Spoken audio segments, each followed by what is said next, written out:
বন্ধুরা, মিডল ইস্টে জোর কদমেই যুদ্ধ চলছে। Iran versus America Israel. তার ক্ষয়ক্ষতিও হচ্ছে প্রতিনিয়ত, এবং বাজারের সেন্টিমেন্ট যেহেতু নেগেটিভ, তলার দিকের জন্য আসছে। উইকলি প্যাটার্ন যদি দেখেন, বাজারের সিচুয়েশন কি আছে, নেগেটিভ ট্রেন্ড আছে। তো আগামী সপ্তাহে কি এখান থেকে বাউন্স করতে পারে, নাকি এখান থেকে তলার দিকের জন্য মুভমেন্ট করবে?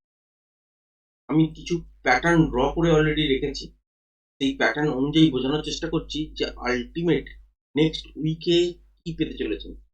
হ্যাঁ, দেখতে পাচ্ছেন যে মুখটা উপর থেকে তলার দিকের জন্য পড়ছে, এর আগে কিন্তু উইকলি কোন রকম সাপোর্ট নেই। নিফটির ক্ষেত্রে যদি দেখেন, সেটা কত না 21,743। আগের সপ্তাহের ভিডিওতেও আপনার সাথে কিন্তু ডিসকাস করেছিলাম। তো আপাতত কিন্তু 23,114 পর্যন্ত এসছে, 23,743 পর্যন্ত এখনো আসেনি। হ্যাঁ, বাজার হয়তো এখান থেকে তলার দিকের জন্য আস্তে আস্তে আরো 1 সপ্তাহ 2 সপ্তাহ সময় নিতেই পারে, বা খুব বড় সড়ো কোনো যদি নিউজ আসে, তাহলে এর তলাতেও গ্যাপ ডাউনে হয়তো সোমবার দিন দেখতে পারেন। কিন্তু নর্মালি যদি দেখেন যে যুদ্ধ পরিস্থিতি অনুযায়ী যদি বাজার তলার দিকের জন্যই মুভ করতে ক্রমাগত থাকে, তার মধ্যে ছোটখাটো একটা দিন আপনারা পাবেন 5 মিনিটের টাইম ফ্রেম অনুযায়ী বা প্যাটার্ন অনুযায়ী বাউন্স হয়তো একদিন বা দুদিনের পেতে পারেন। সেটা কিন্তু ডেড ক্যাট বাউন্স হিসাবেই গণ্য হবে। যেমন আপনার সাথে শেয়ার করেছিলাম, 5 মিনিটের টাইম ফ্রেম অনুযায়ী লাগাতার 3 দিন একটা ছোট ছোট বাউন্স দেখেছিলেন, এবং তারপরে কিন্তু বাজার আবার তলার দিকের জন্য যখন মুভ করতে শুরু করলো, একদিনে কিন্তু 3 দিনের মুভমেন্ট কিন্তু ক্যাপচার করে নিয়েছে। মানে পুরোপুরি মুভটা ওয়াইপ আউট হয়ে গেছে। এবার যদি দেখেন যে 23,114 চলছে, এখান থেকে কি সোমবার দিন গ্যাপ ডাউন হতে পারে? হ্যাঁ, যা যা অ্যাসেসমেন্ট হচ্ছে সেই অনুযায়ী গ্যাপ ডাউন একটা হতে পারে। এবার যদি দেখেন যে বাজারের মধ্যে কি বাউন্স করার ক্ষমতা আছে, বাউন্স করলেও কিন্তু মিনিমাম বাউন্স করবে, এর থেকে বেশি কিছু করবে না। এবার যদি যুদ্ধ পরিস্থিতিটা বা সিজ ফায়ার যদি হয়ে গেল, সাপোজ ধরুন যে তলার দিকে আসতে শুরু করলো, দেখলেন যে 21,743 ভাঙার আগেই সিজ ফায়ার হয়ে গেল, বা ইরান পরাজয় স্বীকার করে নিল, তাহলে কিন্তু এখান থেকে নতুন ধরনের কিছু প্যাটার্ন তৈরি করার চেষ্টা করবে বাজার। কারণ তখন আর এই লেভেলটাকে ব্রেক করার চেষ্টা করবে না। আর যদি সেটা না হয়, যদি দেখেন যে এই লেভেলটাকে ব্রেক করে বাজার দাঁড়িয়ে আছে, তাহলে কি হবে, যে সাময়িকভাবে যদি ফায়ারও হয়, তখন দেখবেন যে এখান থেকে ছোটখাটো বাউন্স নেবে, রিটেস্ট হিসাবে সেটাই গণ্য হবে, তারপর কিন্তু আবারও পড়তে থাকবে। তখন কারণ কি দেখানো হবে? কারণ দেখানো হবে যে বাজারের মধ্যে যার যে দেশগুলো যুদ্ধের মধ্যে ইনভলভই ছিল না, যেমন সৌদি আরেবিয়া, কাতার, ওমান, আম UAE, বা আরো অনেকগুলো দেশ আছে যারা যুদ্ধ পরিস্থিতির মধ্যে ইনভলভই ছিল না, তারাও কিন্তু তাদের অ্যাসেসমেন্ট গুলো বার করবে। সেখানে রিয়েল এস্টেটের যেমন ক্ষতি, বা সেফেস্ট কান্ট্রি হিসাবে যেরকম ভাবে প্রায়োরিটি পাচ্ছিল, বা ওয়ার্ল্ডের ইকোনমিক ফোরাম একটা তৈরি হচ্ছিল, সেই জায়গাগুলোকে কিন্তু বড় ধাক্কা অলরেডি পেতে শুরু করেছে। 10-15 দিনের মধ্যে যদি যুদ্ধ সমাপ্তি না ঘটে, তাহলে কিন্তু সমস্ত দেশ সকলেই কিন্তু নিজেদের নিজেদের অ্যাসেসমেন্ট করতে শুরু করবে যে কত ক্ষয়ক্ষতি হলো। কারোর ডাইরেক্ট ক্ষয়ক্ষতি হবে, কারোর হচ্ছে ইনডাইরেক্টলি ক্ষয়ক্ষতি হবে, এবং ইনডাইরেক্টলি ক্ষয়ক্ষতির পরিমাণটাই কিন্তু সব থেকে বেশি। একটা বিল্ডিং বা কিছু জায়গা ডিস্ট্রয় হয়ে গেলে সেটা পুনরুদ্ধার করা যায়, কিন্তু যদি কোনো বিজনেসকে চোখ করে দেওয়া হয়, বা এখন যেরকম শোনা যাচ্ছে যে মিডল ইস্টের, আপাতত আমি নাম নিয়ে বলবো না, সেই জন্যই আর কি বলছি না, যেরকম ভাবে ডিস্ট্রয় হয়েছে, মোটামুটি 17% থেকে 20% ইকোনমি তাদের কিন্তু 5 বছরের জন্য পিছিয়ে গেছে। তো সুতরাং এগুলো কিন্তু একটা আফটার এফেক্টও আছে। এই জন্য খেয়াল রাখবেন যে 21,743 এই লেভেলটার পর যদি এই কোনো এরকম ধরনের সিজ ফায়ারের ঘটনা ঘটে, তখন কিন্তু ছোটখাটো একটা বাউন্স হয়তো দেখতে পাবেন, কিন্তু সেটা ডেড ক্যাট বাউন্সেও হবে, এবং তারপরে অ্যাসেসমেন্টের পর যেরকম যেরকম বেরিয়ে আসবে কার কত ক্ষয়ক্ষতি হয়েছে, সেই অনুযায়ী কিন্তু বাজার আবারও তলার দিকের জন্য পড়বে। শুধু ভাববেন না যে মিডল ইস্টের কিছু দেশের হয়েছে, এখানে ইরানেরও একটা অয়েল ডিপো বলুন, বা শোধনাগার বলুন, বা স্টোরেজ সেন্টার বলুন, গ্যাস সেন্টার বলুন, সেগুলো কিন্তু ডিস্ট্রয় করেছে। তার পরিপ্রেক্ষিতে আবারও কিন্তু ইরান অ্যাটাক করেছে সৌদি আরবিয়ায়, এবং তারও কিন্তু ডিস্ট্রয় হয়েছে। এবার কোম্পানিগুলোর নাম তো নেওয়া যাবে না এখানে, আহ, আর তার সাথে সাথে আমাদের এখানে নিউজও আছে যে এই নাম বলছি না, কোনো একটা বড় ব্যাংক, প্রাইভেট ব্যাংক, তার সিইও রিজাইন করেছে। তো তার কারণ কি? সে নেগেটিভ সামান্য কিছু স্টেটমেন্ট দিল, পুরোপুরি খোলাসা করেনি। তার প্রভাবটাও কিন্তু আমরা আপাতত ব্যাংকিং সেক্টরটার মধ্যেও কিন্তু দেখতে পাচ্ছি। সুতরাং দুয়ে দুয়ে মিলে 4 হয়ে গেছে, সুযোগ আছে। বাজার এখান থেকে তলার দিকের জন্য হয়তো অনেকটাই মুভ করতে পারে, এবং আপনার সাথে প্যাটার্ন অনুযায়ী যেরকম শেয়ার করেছিলাম যে আল্টিমেট এই মুভটা কত দূর পর্যন্ত আসতে পারে, সেটা হচ্ছে ঠিক এই 21,743 এই জোনটা খেয়াল রাখবেন। এটাকে যদি ব্রেক করে চলে আর নেগেটিভ নিউজ যদি তার সাথে সাথেও থাকে বা নেগেটিভ প্রভাব যদি থাকে, তাহলে আল্টিমেট এই মুভটা কিন্তু তলার দিকের জন্য আসতে চলেছে, এবং সেটা কিন্তু 17,550-এর কাছাকাছি পর্যন্ত আসবে। 17,550, 520 এই জায়গাটার কাছাকাছি আসবে। তারপর এখান থেকে কিন্তু আপসাইডের দিকের জন্য মুভমেন্ট হলেও হতে পারে, সেটা পরবর্তীকালের ব্যাপার।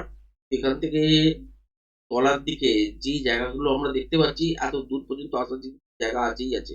এরপরে চলবে কিনা বা মধ্যিখানে থেমে যাবে কিনা, সেই জায়গাগুলো তখন দেখতে হবে, কিন্তু এটা অনেকটা দূর। আর তার মধ্যে আপনারা জানেনই যে ডিজিটাল প্রাইস কিন্তু প্রায় 22 টাকা করে ইনক্রিজ করে গেছে। আর পেট্রোলের প্রাইস মনে হয় 2 টাকা 2.5 টাকা করে ইনক্রিজ করেছে। তো এর প্রভাবটাও আমাদের ঘড়ি মানে ঘরোয়া বাজারের মধ্যেও পড়বে। আর এটাকে নিয়ে কিন্তু চিন্তা করার যথেষ্ট কারণ আছে। তার প্রভাব যেমন প্রত্যেকটা জিনিসপত্রের দাম কিছুটা হলেও বৃদ্ধি হবে। তো তার প্রভাবে কিন্তু এখানে অনেক কিছু জিনিস যেগুলো হচ্ছে, সাপোজ ধরুন জব বলুন বা সিকিউরিটি বলুন, সবকিছুই কিন্তু কম্প্রোমাইজ হতে শুরু করবে আস্তে আস্তে। এটা আফটার এফেক্ট কিন্তু দেখতে পাবেন যখন যুদ্ধটা সমাপ্ত হবে। তো সুতরাং এই লেভেলগুলো ব্রেক করছে কিনা সেটাই হচ্ছে সব থেকে বড় কথা দেখার। যদি ব্রেক হয় তাহলে কিন্তু নেক্সট আফটার এফেক্ট দেখার জন্য প্রস্তুত থাকুন। আর ব্যাংক নিফটির ক্ষেত্রে বলবো যে 53,427 এই সুইং লোটা, এটা কিন্তু ব্রেক করে দিয়েছে। আপাতত প্যাটার্ন অনুযায়ী এটা ড্র হয়েছিল, সেই অনুযায়ী কিন্তু কাজ করে দিচ্ছে উপরের হাইটা, উইকলি প্যাটার্ন অনুযায়ী। এবার তলার দিকের জন্য মুভ করতে শুরু করে দিয়েছে, এবং সেই মুভমেন্টটা এই যে লোটা কাছে এটা ব্রেক করে দিয়েছে। তাহলে এই লোটা ব্রেক করা মানে কি, ছোটখাটো রিটেস্টের জন্য যেতেই পারে, বা এখান থেকেও গ্যাপ ডাউনের সঙ্গে খুলে খুলে তলার দিকের জন্য মুভ করতে পারে। আর যদি মুভ করতে শুরু করে দেয়, তাহলে সেক্ষেত্রে নেক্সট সাপোর্ট যদি খোঁজেন এই জায়গাটার কাছাকাছি আছে, যেটা হচ্ছে 47,700। আর এই জোনটাকেও যদি ব্রেক করে দেয়, তখন দেখবেন যে নিফটিও 21,740, 750 এই লেভেলটাও ব্রেক করে দেবে। সুতরাং এই জায়গাটাও তখন ব্রেক হবে। সেক্ষেত্রে তখন সাপোর্টের জায়গা কাজ করবে নেক্সট সুইং লো এই জায়গাটার কাছাকাছি, যেটা হচ্ছে 43,876। আমি আগের সুইংটা নিইনি, কারণ এখানেও ক্যালকুলেশন করে রেঞ্জ গুলোকে বার করা আছে। সেই অনুযায়ী আপনার সাথে শেয়ার করছি যে এই জায়গাটা যদি দেখেন এটা হচ্ছে 1, আর এই জায়গাটা যদি দেখেন এটা হচ্ছে 1.27, আর এটা যদি দেখেন এটা হচ্ছে 1.44, আর এটা যদি দেখেন তাহলে হচ্ছে 1.618। তো এই লেভেলগুলোকে আমি বার করে অলরেডি রেখেছি, সেই জন্যেই এই জায়গাটা খুব গুরুত্বপূর্ণ হয়ে যাচ্ছে। এবং তখন হচ্ছে এই সুইং গুলোর ওপরই ভরসা করতে হবে। তার মানে এই নয় যে এই সুইংটাতে কাজ করবেন বা এটাকেও একটা সাপোর্ট ধরবেন, এটা কোনো সাপোর্টের মধ্যে পড়ছে না। তো 47,700 এই জায়গাটা যদি ব্রেক করে দেয়, 43,876 এর কাছাকাছি পর্যন্ত নেমে আসতে পারে। আবার এই জায়গাটা যদি ব্রেক করে তখন কিন্তু 41,884 পর্যন্ত নেমে আসতে পারে, বা এটা একটা জোন ক্রিয়েট করতে পারে। এই জোনটার মধ্যেই ঘোরাফেরা করে তারপরে এখান থেকে বাউন্স হতে পারে। বা এইটাকেও যদি ব্রেক করে তাহলে কিন্তু ফাইনালি 38,980। সেক্ষেত্রে আমরা আহ অনেকটা সময় হয়তো অতিক্রম করব তলার দিকের ফেস ক্যালকুলেট করতে করতে, কারণ এটা তো আর একদিনের বা রাতারাতি আসবে না। তো, মানে এই অনুযায়ী উইকলি এক একটা যে আপনারা ক্যান্ডেল দেখছেন, এগুলো হচ্ছে এক একটা সপ্তাহের ক্যান্ডেল, এবং এখান থেকে তলার দিকে আসতে গেলে কতগুলো সপ্তাহ লাগবে সেগুলো বুঝতেই পারছেন। সেরকম ভাবেই কিন্তু ট্রেডের জায়গা করতে হবে, যেহেতু আজকে উইকলি ভিডিও। সুতরাং উইকলি টাইম ফ্রেম অনুযায়ী অ্যাকচুয়ালি জায়গা কি সেইগুলোই কিন্তু আপনার সাথে তুলে ধরার চেষ্টা করছি। আর যেহেতু বাজারের ট্রেন্ড নেগেটিভ হয়ে গেছে এবং তার সাথে সাথে বাজারের মধ্যে সিচুয়েশনও নেগেটিভ আছে, এবং এখান থেকে তলার দিকের জন্য মুভমেন্ট হবে। সোমবার দিন হয়তো গ্যাপ ডাউন দেখবেন আপনারা, এবং তারপরেও হয়তো কিছুটা মুভমেন্ট তলার দিকের জন্য হবে। সেখানে ট্রেড হবে কি হবে না সেটা বাজার ডিসাইড করবে। ইন্ট্রাডে ফ্রেশ প্রাইজেশন অনুযায়ী কাজ করতে হবে। আর এই সেলটাকে আপনারা ভেবে রাখবেন যে সবথেকে বড় অপরচুনিটিস কিন্তু এই সময়, মানে যারা ট্রেড করে পয়সা বানানোর কথা ভাবছেন, সেলের দিকে সবথেকে বেশি সুন্দর মুভমেন্ট করে অপশনের প্রাইস। তো সুতরাং এই জায়গাটাকে খেয়াল রেখে কাজ করার চেষ্টা করবেন, এবং কিছু কিছু নির্দিষ্ট লেভেল আছে যেখানে গিয়ে গতি বেড়ে যায়, কখনো গতি কমে যায়। যেমন হচ্ছে এই যে নিফটির ক্ষেত্রে যদি দেখেন তাহলে হচ্ছে 21,743-এর আগে হয়তো গতি কম আছে, বা এটাকে ব্রেক করার পর রিটেস্ট হবে, তারপর গতি কিন্তু বেড়ে যাবে। তার মানে 21,743-এর তলায় কিন্তু গতি বাড়বে, আর 21,743-এর আগে কিন্তু গতি একটু কম থাকবে, বা যত কাছাকাছি চলে আসবে গতি কিন্তু আরো কমে যাবে। ব্যাংক নিফটির ক্ষেত্রে যদি দেখেন এই রেঞ্জটা ব্রেক করে দিয়েছে, ব্রেক করেই চলছে। ছোটখাটো রিটেস্টের পর সেই দিনই তলার দিকের জন্য যেতে পারে, বা সোমবার দিন যদি দেখেন গ্যাপ ডাউন খুলেছে, তাহলে বড় সড়ো মুভমেন্ট হয়তো দেখতে পাচ্ছেন যে 52,000, 52,300, 200 পর্যন্ত হয়তো নেমে আসতেই পারে সোমবার। তো সেটা দেখা যাক যে কি হয় অ্যাকচুয়ালি। তারপর কিন্তু এখান থেকে গতি কিন্তু ক্রমাগত বাড়বে। এইটুকুনি খেয়াল রাখুন, যদি সুযোগ পান ইন্ট্রাডে বেসিসে বা ইন্ট্রাডে ফ্রেশ প্রাইস অ্যাকশন অনুযায়ী রাইজ অন সেল এই জায়গাটাই কিন্তু করা উচিত হবে, এবং তার মধ্যে যখন তখন সেল হবে না, প্যাটার্ন অনুযায়ী ফ্রেশ প্রাইস অ্যাকশন অনুযায়ী যেরকম যেরকম সিচুয়েশন তৈরি করবে সেই অনুযায়ী ছোট ফ্রেম অনুযায়ী ফ্রেম দিয়ে আপনাকে প্রজেকশন লেভেল ড্র করতে হবে। তারপর পিয়ার্স এর লেভেল পাবেন, সেই অনুযায়ী ট্রেড করে বেরোতে হবে। আর এটা ভালো অপরচুনিটিস আছে। ব্যাংক নিফটির ক্ষেত্রে কিন্তু এখানে মোমেন্টামের জায়গা কিন্তু দেখাচ্ছে। অলরেডি কিন্তু এই রেঞ্জটা ব্রেক করে গেছে, আমি যে লাইনটা ড্র করে রেখেছি যেটা হচ্ছে 53,561। এই রেঞ্জটা কিন্তু ব্রেক অলরেডি করে দিয়েছে, করে দিয়ে 53,427-এ গিয়ে ঘোরাফেরা করছে বা ক্লোজিং দিয়েছে। তো এখান থেকে কিন্তু মোমেন্টাম অলরেডি ব্যাংক নিফটির ক্ষেত্রে চালু হয়ে যাবে, এবং সেইটা কিন্তু নেক্সট যদি সাপোর্টের জায়গা দেখেন সেটা হচ্ছে 47,700, এই জায়গাটার কাছাকাছি পর্যন্ত মোমেন্টাম কিন্তু থাকবে, এবং এই 47,700 কাছাকাছি যখন চলে আসবে তখন মোমেন্টামটা একটু স্লো হবে, বা এটাকে ব্রেক করার পর একটু স্লো হবে, তারপর রিটেস্টের পর আবারও কিন্তু মোমেন্টাম থাকবে, কারণ এটা র্যালি ফেজের মধ্যে মুভমেন্ট হচ্ছে। আর নিফটির ক্ষেত্রে এটা প্যাটার্ন তৈরি করার জন্য মুভমেন্ট হচ্ছে।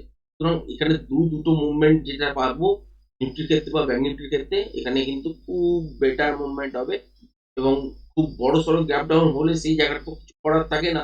কিন্তু বাজারের মধ্যে যদি মুভমেন্ট হতে থাকে ক্রমাগত, তাহলেই কিন্তু ইন্ট্রাডে যারা ট্রেড করেন তাদের জন্য কিন্তু খুব ভালো অপরচুনিটিস থাকবে।